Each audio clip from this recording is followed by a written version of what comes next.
अस्सलामु अलैकुम नाज़रीन।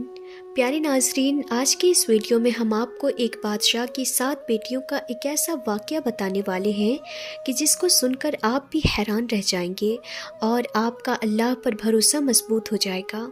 इसीलिए नाज़रीन, आप इस वीडियो को आखिर तक ज़रूर देखें और आपको वीडियो अच्छी लगे तो मेहरबानी करके अपने दोस्तों में शेयर भी कर दें ताकि और भी लोगों तक ये खूबसूरत सा वाक़या पहुँच सके।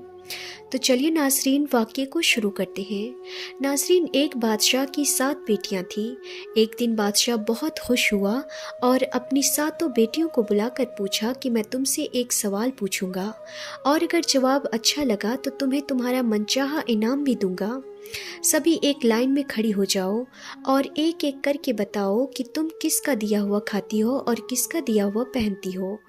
7 में से 6 बेटियों ने कहा कि अब्बा हुजूर, आपका दिया हुआ खाते हैं और आपका ही दिया हुआ पहनते हैं। आप ही की वजह से हमारी ये शान व शौकत है। ये सुनकर बादशाह बहुत खुश हुआ और सबको उसकी मनपसंद चीज़ें दे दी। जब सबसे छोटी बेटी की बारी आई तो उसने कहा कि मैं अल्लाह का दिया हुआ खाती हूँ और अपनी किस्मत का पहनती हूँ और ये मेरा नसीब है। बादशाह ये सुनते ही आग बबूला हो गया और कहने लगा कि ए कमबख्त, तूने मेरी नाशुक्री की है, तुझे इसकी सज़ा ज़रूर मिलेगी। शहजादी ने कहा, जो हुक्म अब्बा हुजूर। बादशाह ने सिपाहियों को हुक्म दिया कि जाओ और इसे जंगल में छोड़ आओ, मैं भी तो देखूं कि ये मेरे बगैर कैसे अल्लाह का दिया हुआ खाती है और कैसे अपने नसीब का पहनती है।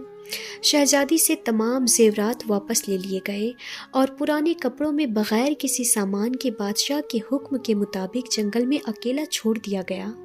जब सब सिपाही शहजादी को छोड़कर वापस चले गए तो शहजादी जंगल को देखने लगी तो चारों तरफ दरख्त ही दरख्त थे और दोपहर से शाम होने वाली थी कि शहजादी ने सोचा कि क्यों ना कुछ लकड़ियां जमा कर लूं और रात को आग जलाऊं ताकि कोई जंगली जानवर पास ना आ जाए और इस तरह से मेरी रात भी गुजर जाएगी। शहजादी जंगल में लकड़ियां ढूंढने चल पड़ी। उसकी नज़र एक झोपड़ी पर पड़ी जहां बाहर एक बकरी बंधी हुई थी और अंदर से खांसने की आवाज़ आ रही थी। पहले तो शहजादी बहुत हैरान हुई कि इतनी वीरान जगह में झोपड़ी है। जब वो झोपड़ी के अंदर गई तो क्या देखती है कि एक बूढ़ा आदमी एक चारपाई पर लेटा है और खांसते खांसते पानी पानी पुकार रहा है।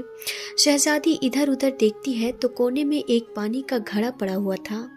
वो गिलास में पानी भरकर बूढ़े ज़ईफ़ को पिलाती है। इतने में बूढ़ा ज़ईफ़ शहजादी से पूछता है कि बेटी, तुम कौन हो और इतने बड़े जंगल में तुम अकेली क्या कर रही हो। तब शहजादी उसे अपनी पूरी कहानी बताती है कि वो यहाँ कैसे पहुँची। बूढ़ा ज़ईफ़ उसे झोपड़ी में ही रहने के लिए कहता है और कहता है कि मैं शहर में काम करता हूँ, सुबह शहर चला जाऊँगा और 8 दिन के बाद आऊँगा। तुम यहीं रहो और झोपड़ी में खाने पीने का सामान है और नदी भी पास में ही है, तुम वहाँ से पानी का घड़ा भर लिया करना। सुबह को बूढ़ा आदमी शहर चला गया और शहजादी यहाँ अकेली झोपड़ी में साफ सफाई करके बकरी का दूध निकालती, आधा अपने लिए रख लेती और आधा बाहर एक कोने के बर्तन में डालकर रख देती कि रात को कोई जानवर भूखा या प्यासा होगा तो पी लेगा, और खुद अंदर आकर सो जाती। सुबह सवेरे जब शहजादी उठती है तो क्या देखती है कि दूध का बर्तन खाली पड़ा है और पास एक लाल हीरे जैसी कोई चीज़ पड़ी है जो देखने में बहुत ही कीमती मालूम होती है और पास ही सांप के निशान भी नजर आते हैं। तब शहजादी को याद आता है कि बचपन में उसने सुना था कि जब कोई ख़ास तरह का सांप बहुत खुश होता है तो वो एक बेशकीमती मोती उगलता है कि जिसकी कीमत हीरे जवाहरात से भी महंगी होती है। शहजादी बहुत हैरान होती है और दिल में सोचती है कि शायद सांप बहुत भूखा था, इसीलिए वो दूध पीकर खुशी में इस नायाब मोती को छोड़ गया। फिर वो इस मोती को उठाकर अपने पास रख लेती है और फिर अगली रात शहजादी बर्तन में दूध रख देती है और अगली सुबह जब देखती है तो फिर एक कीमती मोती होता है। ऐसे ही करते करते 7 दिन गुजर जाते हैं और शहजादी के पास 7 लाल मोती जमा हो जाते हैं और उस दिन बूढ़ा आदमी भी आ जाता है। तब शहजादी उस लाल मोती को दिखाती है और सारा वाकया बताती है और बूढ़े आदमी को 3 मोतियां दे देती है और कहती है कि शहर जाकर ये मोतियां बेच दो और आते वक्त अपने साथ महल बनाने वाले मजदूर और सामान लेकर आना। बाकी 4 मोतियां शहजादी अपने गले में माला के तौर पर पहन लेती है और कुछ ही महीनों में जंगल में एक आलीशान महल तैयार हो जाता है जिसमें बूढ़ा आदमी और शहजादी रहने लगते हैं। ऐसा खूबसूरत महल जिसमें हर आराम की चीज़ें, नौकर चाकर, दुनिया की तमाम नेमतें मौजूद होती हैं। शहजादी जंगल में लकड़ी की फैक्ट्री लगा देती है जिसमें गरीब काम करते हैं और उनकी रोटी भी चलती रहती है। फिर देखते ही देखते जंगल शहर जैसा बन जाता है और दूर दूर तक धूम मच जाती है कि शहजादी बहुत ही रहमदिल है। ये खबर जैसे ही बादशाह तक पहुंचती है तो बादशाह के दिल में शौक पैदा होता है कि मैं भी देखूं तो सही कि ये कौन से मुल्क की शहजादी है जिसकी इतनी तारीफ हो रही है। बादशाह सिपाहियों के हाथों खबर भेजता है कि वो शहजादी से मिलना चाहता है। जब शहजादी के सिपाही शहजादी को बताते हैं तो शहजादी ये हुक्म देती है कि बादशाह सलामत एक ही शर्त पर हमसे मिल सकते हैं कि वो अपनी तमाम बेटियों के साथ आए। सिपाही जाकर बादशाह को ये खबर दे देते हैं। एक दिन बादशाह अपनी तमाम बेटियों के साथ शहजादी के महल में जाता है। शहजादी उन सब से अपने चेहरे पर नकाब पहनकर मिलती है और उनके लिए 7 रंग के खाने पेश करती है और हर खाने के साथ उसी रंग का जोड़ा जेवरात पहनकर आती है। महल की शान व शौकत, खूबसूरती और शहजादी का अंदाज बादशाह और बाकी तमाम शहजादियों को बहुत ही हैरान करता है। आखिर में बादशाह शहजादी से कह ही देता है कि तुम मेरी बेटी की तरह हो और मैं भी तुम्हारे कहने पर अपनी तमाम बेटियों के साथ आया हूँ। फिर हमसे ये पर्दा किस लिए? बहुत रिक्वेस्ट करने पर शहजादी कहती है कि ठीक है, मैं तैयार होकर आती हूँ।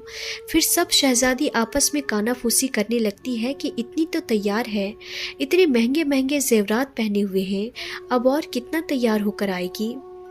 इतने में वो सब क्या देखते हैं कि दूर से एक पुराने कपड़ों में कोई आ रही है और गौर करने पर बादशाह को याद आता है कि ये तो अभी तक जिंदा है। मैं तो सोचता था कि इसे जंगल के जानवर खा गए होंगे। और फिर जब मैंने अपने सिपाहियों को इसकी खबर लेने भेजा था तब उन्होंने भी बताया था कि वहाँ शहजादी का कोई नामो निशान नहीं है। तो ये कैसे मुमकिन है?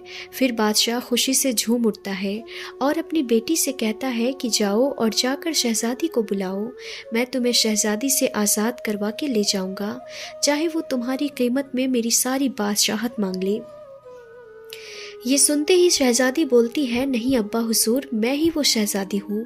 मैं कहती थी ना कि मैं अल्लाह का दिया हुआ खाती हूँ और अपने नसीब का पहनती हूँ। बस उसी अल्लाह ने मुझे कहाँ से कहाँ पहुँचा दिया कि आज मैं आपसे भी ज़्यादा अमीर हूँ। फिर शहजादी अपना तमाम हाल बताती है कि वो यहाँ तक कैसे पहुँची और दिखाती है अपने गले की माला जिसमें अभी भी 4 लाल मोतियाँ मौजूद होते हैं। ये बात सुनते ही बाकी तमाम शहजादियाँ उसकी किस्मत पर नाज करने लगती हैं और सोचती हैं कि काश हमने भी तब यही कहा होता कि अल्लाह का दिया हुआ खाती हूँ और अपने नसीब का पहनती हूँ। और बादशाह भी रोने लगा। तो नाज़रीन, इस वाक़े से हमें ये सबक मिलता है कि हम सब को हमेशा अल्लाह की ज़ात पर भरोसा करते रहना चाहिए। हम पर चाहे कितनी भी दुख मुसीबतें क्यों ना आए, हमें अल्लाह पर भरोसा करना नहीं छोड़ना चाहिए। अगर हम अल्लाह पर भरोसा करने के बजाय अपनी अक़ल और अपनी दौलत पर भरोसा करने लग जाएं तो हम हमेशा धोखा ही खाएंगे। तो नाज़रीन, आज के लिए बस इतना ही। मिलते हैं ऐसे इंफॉर्मेटिव वीडियोस के साथ। तब तक के लिए खुदा हाफिज़।